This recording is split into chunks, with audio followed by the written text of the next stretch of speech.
We're going to primarily be looking at Word. The initial description for today was Word macros, which is something that we will cover. But first, by request, I'm going to run through email merges again, if everyone's okay with that, which is where we take a set of records from Excel and a standard letter in Word, then we turn that into a whole bunch of emails, basically.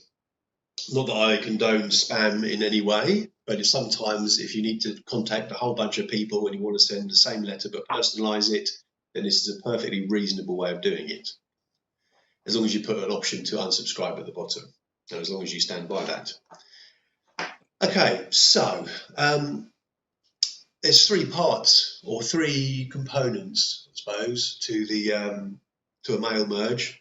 The first is the database, which is the individual records that you're going to be sending to. The second is the standard letter that you want to go to everyone. And the third part is the end result, the combination of those two things where they come together and either produce loads of standard letters or loads of standard emails. So we're going to start with the recipients, the database. And I'm doing this in Excel just because it's a nice, easy way of demonstrating it. Well, it's a nice, easy way of doing it, really. And so in Excel, somewhere, I've got a file, if I click on open, that is called, you'd think it'd be on the list. There we go, contact info. You got to be more prepared. So here we have a standard sort of mailing list. It's not very exciting, a bunch of made up names and some extra details. Each column has got a field in it. You can see there we've got 6 records, and the last field is the email address. It can be any email address that you like, but I've purely used this email address because I'm going to do this for real, and this is our spam email address, so I don't want to send it out to loads of people, and I don't want loads bouncing back, so I'll just send it to the spam email address, and that should all be fine. So here the idea is there's a bunch of people, and I'm just going to I bought a product or something and there's a warranty renewal date on it, and I'm just going to offer to sell them a warranty renewal. You know, it's just it could be anything. It doesn't really matter what sort of thing you want to use this for, but this is just an example that hopefully makes sense to people. Okay, right, I don't really need to open anymore. So I take it everyone has got Excel on the screen. Yeah, good. Thank you. Because sometimes when I'm working with more than one screen, it can get a bit moody. So now, hopefully, you should have Word on the screen. Yep. Yeah. Now in Word, I'm going to have a standard letter, which if I open that standard letter, which would be helpful if I could actually see it. Let's go on the desktop, where there's a shortcut to it, primary letter. You should never store files on your desktop, but it's all right to store shortcuts. So here's one I created earlier. All I've done is created a bog standard Word document. Can't see it. No. Is there now? Can't see it. Go on. Is Word on the screen? Word in. It's going to open, but it hasn't opened yet. Right, okay. Saying something about having problems. Let me tinker with some settings and see if I can make it better. Is that No. on the screen? Yeah. No. Can't make my internet go any faster. I'll shake the cable a bit. Okay. Let me exit out of some stuff and see if that's one. Having problems connecting to the network. Oh dear. I think it's horrible big picture of me now. Right, it might be the WebEx is really busy, or it might be that my internet connection is really rubbish. In fact, to be fair, I know that one of those is definitely true. Right, okay. I've got the absolute minimum open now, and I'm just going to go straight into Word.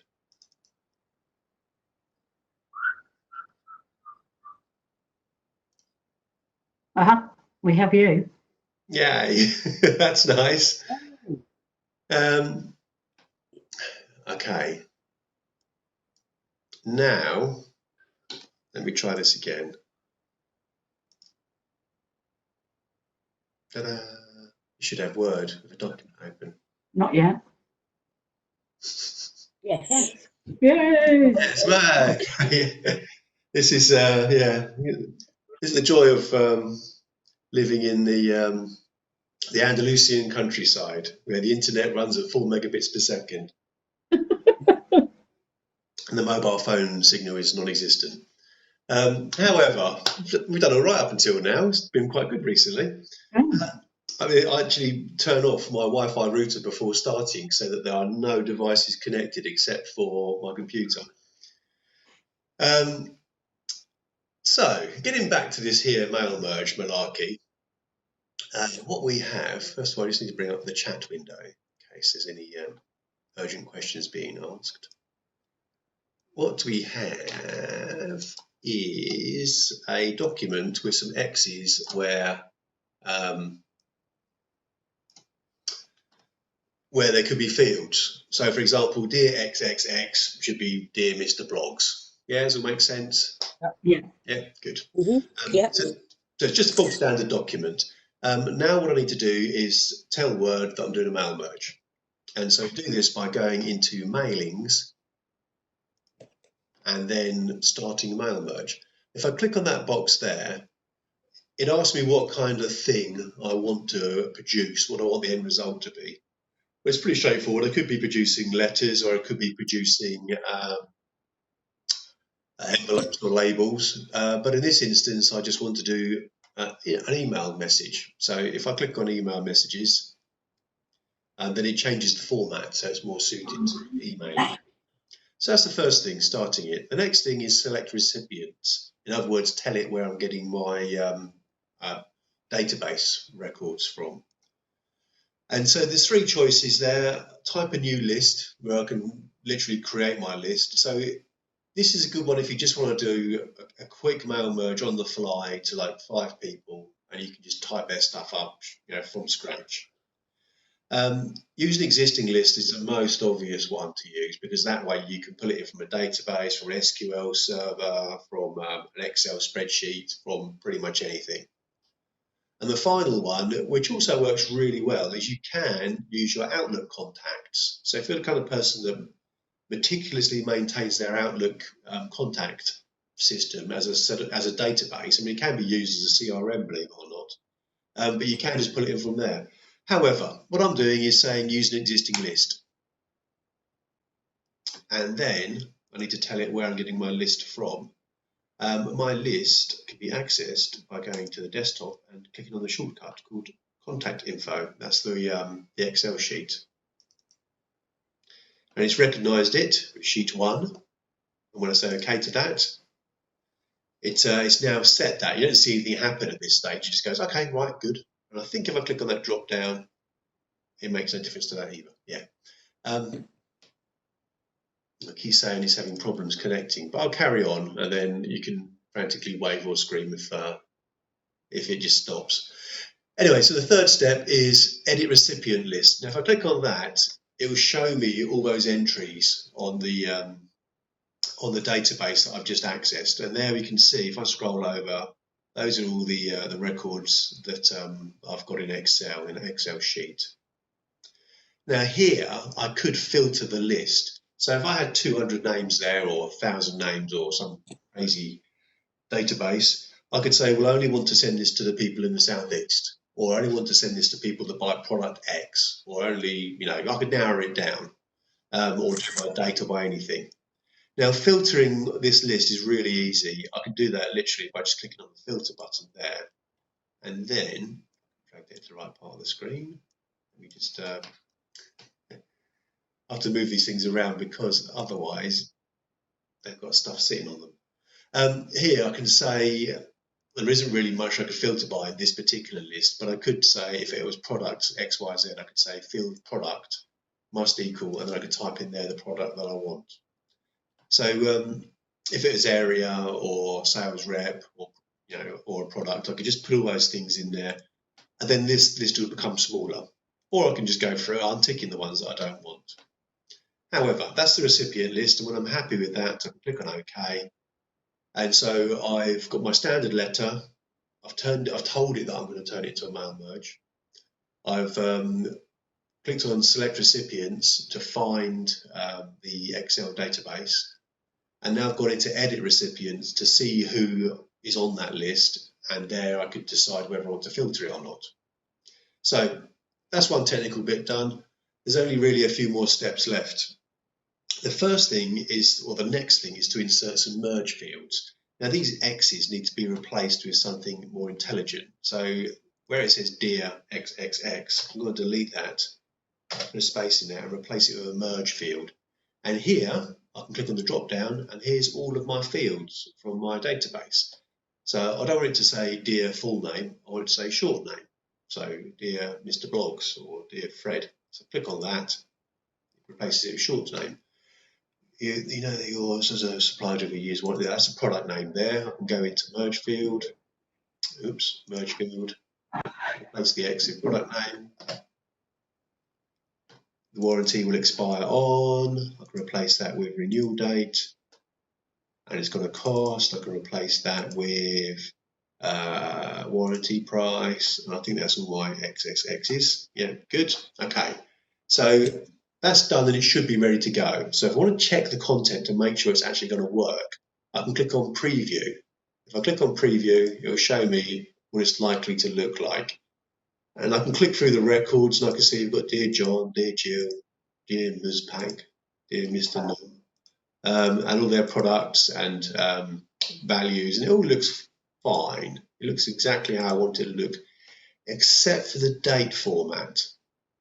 For some weird reason, Word just uses a really horrible default date format when doing mail merges. Don't know why. And I don't know why it's not easier to fix. It's not difficult to fix, it's just tedious. And so the way that I can fix that renewal date, there's no simple button to just click on. But instead, what one has to do is press Shift and F9, which will reveal the details behind the merge code. And then where it says merge field renewal date, after renewal dates, I need to just hit space, /@ and then in speech marks, I need to type the date format. So it's speech mark DD space MMMM, and this is case sensitive, which is really annoying, space year, and then close the speech marks. This isn't something you're going to find by accident, and there's no button in Word for it, which is just so odd, at least none that I've ever found. However, once you know that, it's easy. And if you don't know that, and you're trying to do this in 6 months' time, and you say, I can't get it to do the date properly, then just contact the support desk. And then we'll jolly well have to tell you what it is. However, now, if I do preview again, yeah, the date format is sensible, so I can click through the fields. Yeah, etc., etc. So I can get rid of the preview. I've tested it, I've created it. At this stage, if I was going to send this letter out on a regular basis, I could just save this document again and it's ready to go. And now I can just change a few little things, add different offers in there or different holiday breaks or whatever. But this is now created, the link is formed and it's ready to go. But if I want to be big and clever, then I'll get to the final stage where I'll let it go. And I'm going to do that by going to Finish and Merge. Now, there's 3 options here. There's Edit Individual Documents, which if you were going to print something out is the right thing to click on, oddly enough. If ever I'm doing a mail merge where I want to print out hundreds of letters or pages for a catalogue or whatever I've generated, then I would never go straight to the print document bit. Because if you go straight to print document, there's a great risk of things going wrong and it being difficult to sort out afterwards. Whereas if you go to edit individual documents, you'll take your 1 page and your 100 records and it will generate 100 pages. Then you can have a quick scan through it, then you can print it. If it screws up on page 27, then you can print it again from page 28. So when you're printing stuff, the first one is the ideal one to go for. If you're feeling bold and daring and you're printing stuff, the second one will just chuck it straight out to the printer. There'll be no third document, no tertiary document. But it will just, it will just go for it. And it might be fine, it might not. But who cares about this? This is stuff that's in the past. We're in the future now, dealing with the wonderful world of email. We're now in the 90s. No, we're not. Hang on a minute. Anyway, so we send stuff out by email. And this is the way to do it, oddly enough. If I click there, it comes up with a dialog box, which it doesn't have a lot to offer, really. It's really straightforward. The first thing is who you're sending it to. Well, if I click on the drop down, there's all my fields, and one of them contains the email. Oddly enough, it's the one called email. But it could have said special secret field with the address to send to. Whatever I call it is fine, but I just need to select the right one there. Subject line could be whatever you like. It could be something about stuff. It could be your renewal or recent purchase, blah, blah, blah. Whatever is appropriate. It'll be the same subject line for everything. Then we get mail format. This is a personal / technical choice. HTML is the default. If you've got a nice signature at the bottom of your emails in Outlook, or if you want to include pictures and things, HTML is the way to do it. That's the easiest, most straightforward, most standard way. If you just want to send out a bit of plain text and you don't want there to be any confusion or risk that somebody doesn't want to open it because of potential horrible things in the email, then plain text is the option. Sometimes you might want to send a mail merge as an attachment, and so that way what will happen is they won't actually get the message, they'll just get the content of that page as an attachment, which would be suitable if you were just sending out different pictures or something. There's not many examples I can think of for that, but the option's there. However, HTML is the default one, and I'm going to send all of them. Simple as that. And so what I need to do is open Outlook in the background, which you won't see because I'm not going to share it because there's no point. Just opening it so it doesn't get moody. And then I'm going to go back to Word. And then when I click on OK, this should just go blump and send lots of messages. There you go, that's it going blump. That's the technical expression. It sent out 5 emails. And then there'll be a whole load of disruption in a minute because I'll get 5 emails coming back in. 1, 2, 3, 4, 5. There we go, yeah. And so, yeah, you might have to hear that noise about 5 times now. That is doing an email merge. Really easy, yeah, 3rd time. 2 more, and they'll go away.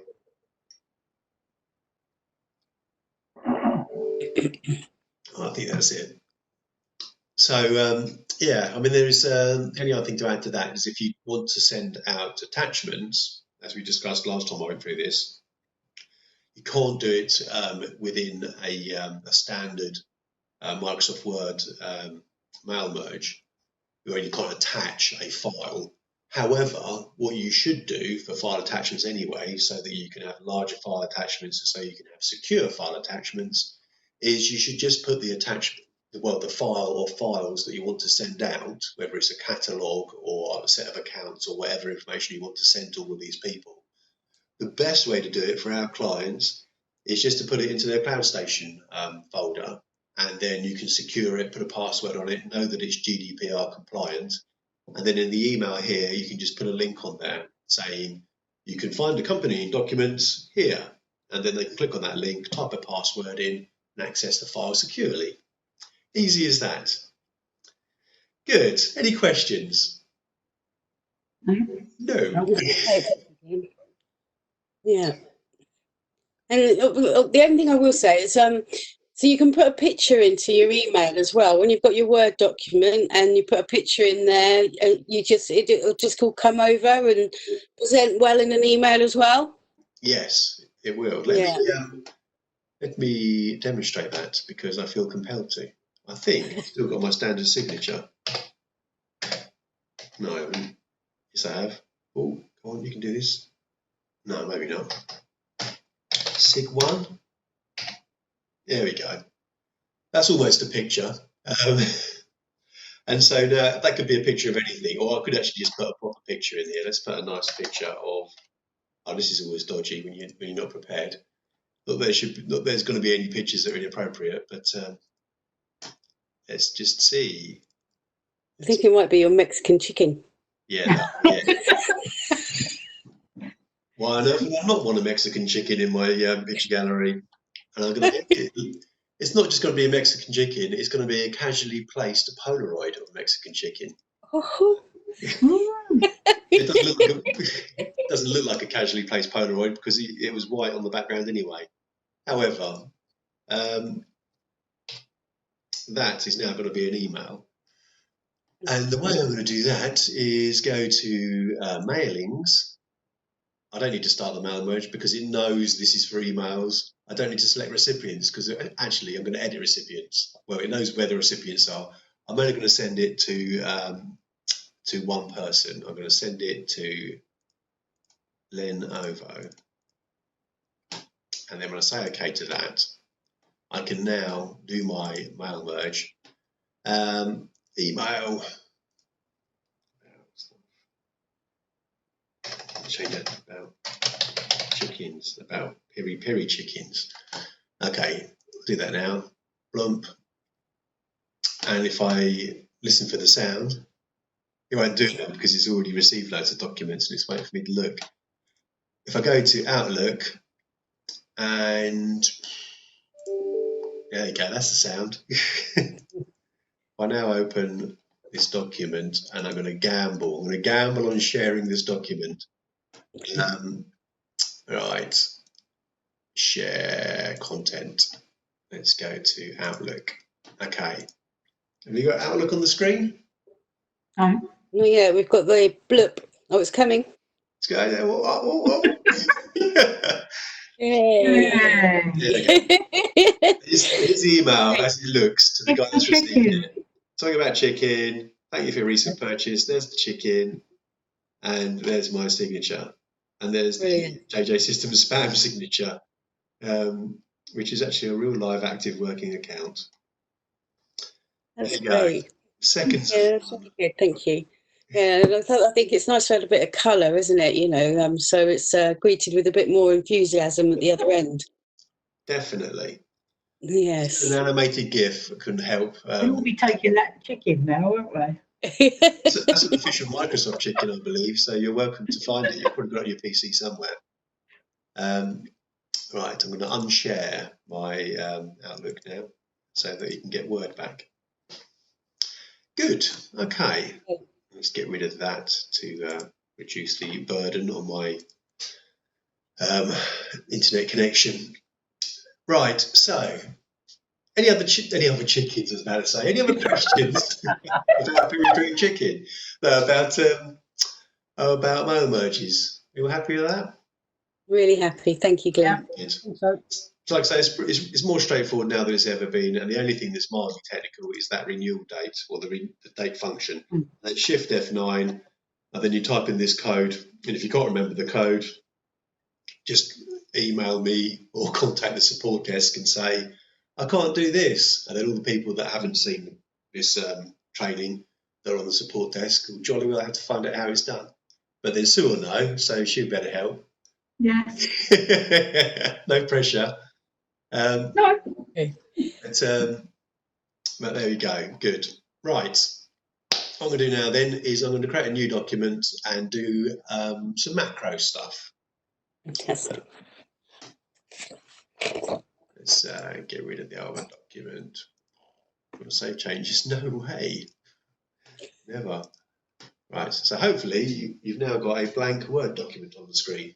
Yeah? Yep. Good. Okay. Yeah. I'm just going to click on something I need to click on. Oh, not that one. Just need to do this and this, and then that's ready to go. Good. So macros. For anyone that witnessed the explanation of macros in Excel the other day, this will be very similar. but I'm going to explain it all anyway. Sorry. So the idea of a macro, whether it's in Word, Excel, or any other application that uses them, is that it's to automate a bunch of tedious processes. So if at the end of every month you're in Word and then you bring in a document from a certain folder, and then you open some stuff in Excel and put it into that document, and then you reformat the page in a certain way, and you put your signature at the bottom and put today's date at the top, and then save it with a specific name in a specific folder. And if those same steps are exactly the same on the last day of the month for every month, then rather than doing those steps, you could just create a macro. You click on a little macro button and it'll go pop, pop, pop, do it all for you. Really easy. So macros are really useful, really helpful, and really clever. However, the problem with macros is they're also a big security risk, because a macro can automate a whole bunch of procedures, including archiving files, sending emails, deleting stuff. But if somebody writes a malicious macro, deleting stuff and emailing things might not be what you want. And a virus checker can't tell the difference, because a macro is a macro. So for that reason, a lot of people get a bit panicky about macros. And by default, your computer should be set so that macros are switched off. As when you open a document, it will say this contains macros. Do you want to enable macros? You should always say no to that unless you're 100% sure that that document is genuine. It genuinely contains macros that you're expecting, and that that you know the source of it. So, for example, you get an email from a friend in the accounts department, and you think, oh, I wasn't expecting an email. Oh, well, you open the document, whether it's a Word document, an Excel document, or whatever, and it comes up and says, this contains macros, then your next action should be to phone Fred and say, this document, it says it contains macros. What's all that about? And he'll either say, I didn't send you a document, and then that means he's got a virus on his computer, or he'll say, yeah, you've got to enable those, otherwise you can't print the labels properly. And so it'll be one of those things. And so that's the thing about macros. Sometimes people don't know they sent them to you because their computer's infected and it's a malicious macro. Sometimes it's something that's just useful. Sometimes it's something that's in there and it's a genuine document. You don't need it anyway. So it's just something you have to be aware of, because they are one of those potential dangers. Right, I'm still talking now. Okay, so I'm going to create a really basic macro to insert today's date. Not because that's a highly technical thing to do, but just because that would be a great starting point.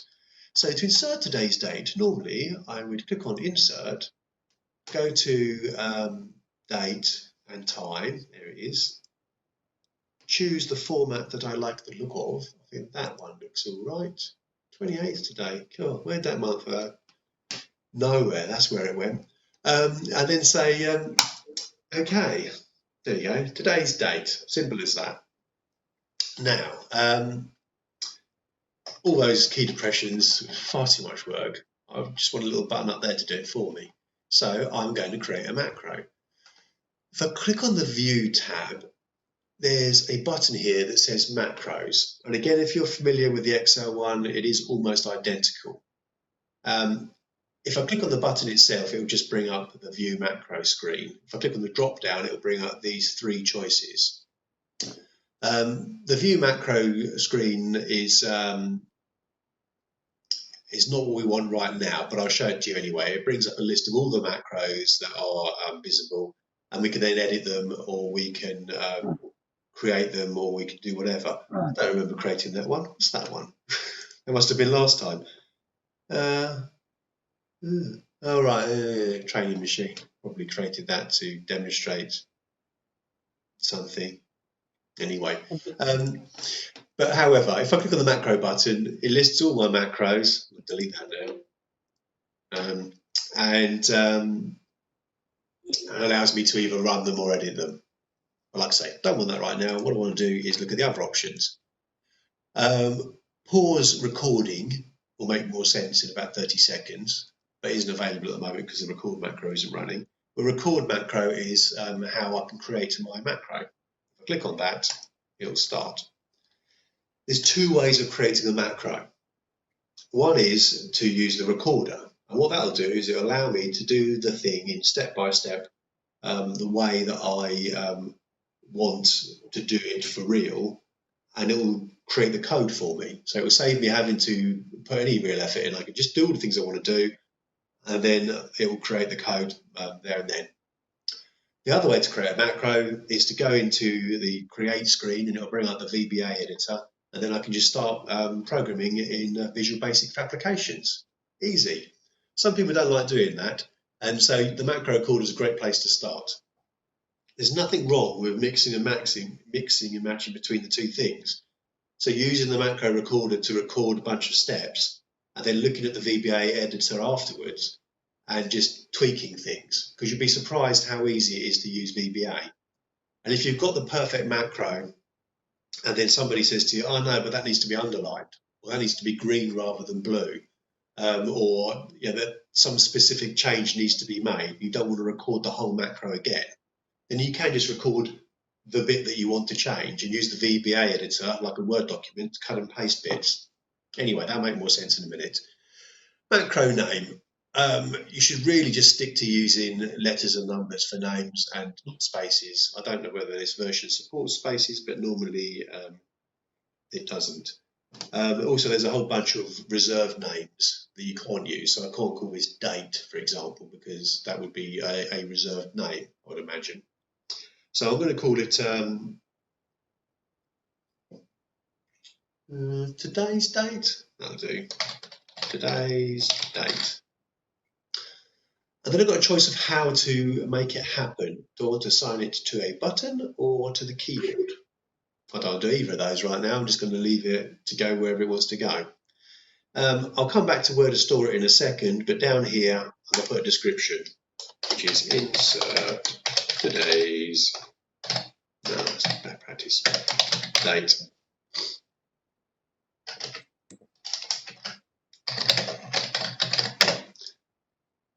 Can't be doing without having the apostrophe, but don't want to put apostrophe in code. Anyway, so that's the description, which can be anything you like, really. But the next thing, or the thing before that, which is really important, is where to store it. Now, if I click on the drop down, there will be a couple of choices.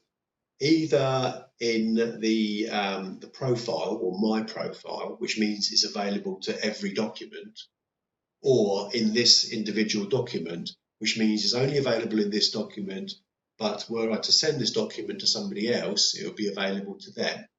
So there's no right choice for this, it just depends how you want to use it. So if I want a magic button that will let me stamp today's date into whatever document I'm working on, then a sensible place to store it is in normal ... If I want to do something big and clever in this document, and I want whoever opens it to be able to also do those big and clever things, then I'll store it in this document. For this one, I'm going to store it in, well, I would normally just store it in the document, because then I can close it and then it's gone forever, which it makes it easy from a training point of view. But the right place to do it would be in all documents. Still don't want to do that. No, I'm still going to put it in just this document, just because I want to delete it afterwards. Anyway, so when I hit OK, the recorder starts. Ta-da! As always, same as Excel and anything else, there's a couple of things to consider with this recorder. It's not time sensitive, so it doesn't matter if you've got to wait 10 minutes before doing the next step. And it won't record, or it won't run mouse movements. So there's no point going, woo, while you're doing it. No one's going to see that. Instead, it will do whatever I ask it to do, and it'll do it for real. So if in the recorder I delete a load of files, they are really getting deleted, so bear that in mind. Or if I save over a document, I can tell the recorder's running because I've got a little a little thing attached to the mouse. In ye olden times, we used to call it cassette tape, and also there's a stop button down there. So now I can do the steps that I want to do with my macro. I just wanted to insert the date, so I'm going to go to Insert, go over to Date and Time, select the format that I like the look of. Should I be bold and put the day in front of it as well? Yeah, okay, I will. I'm going to do that, Tuesday 28th.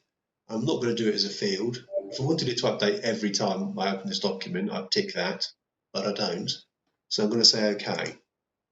And that's it. That's my highly technical macro. So now I can just hit the stop button, or if I was wanting to have a think about it, I can go back to View, Macros, and I could pause the recording whilst I go away and decide whether or not I want to insert anything else next to the date, but I don't.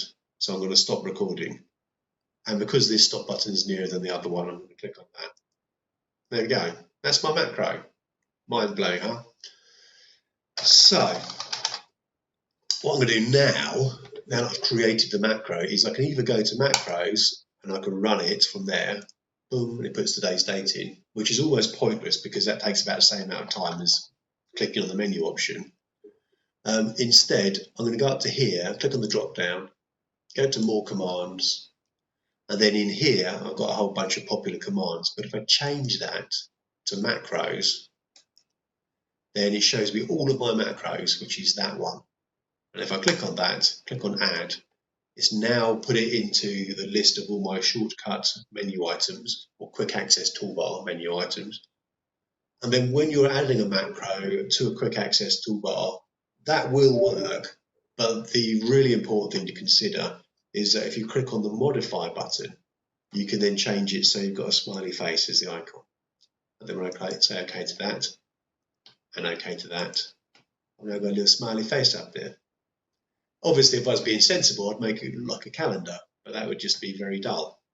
So now, that's the wrong button. Now, if I'm working away on my document and I want to insert today's date, I'll go bing and it'll insert today's date. Yay! Think of what time that I could save. It could be seconds. It could almost be a minute by the end of the year. So that is the power of macros. Loads of today's dates.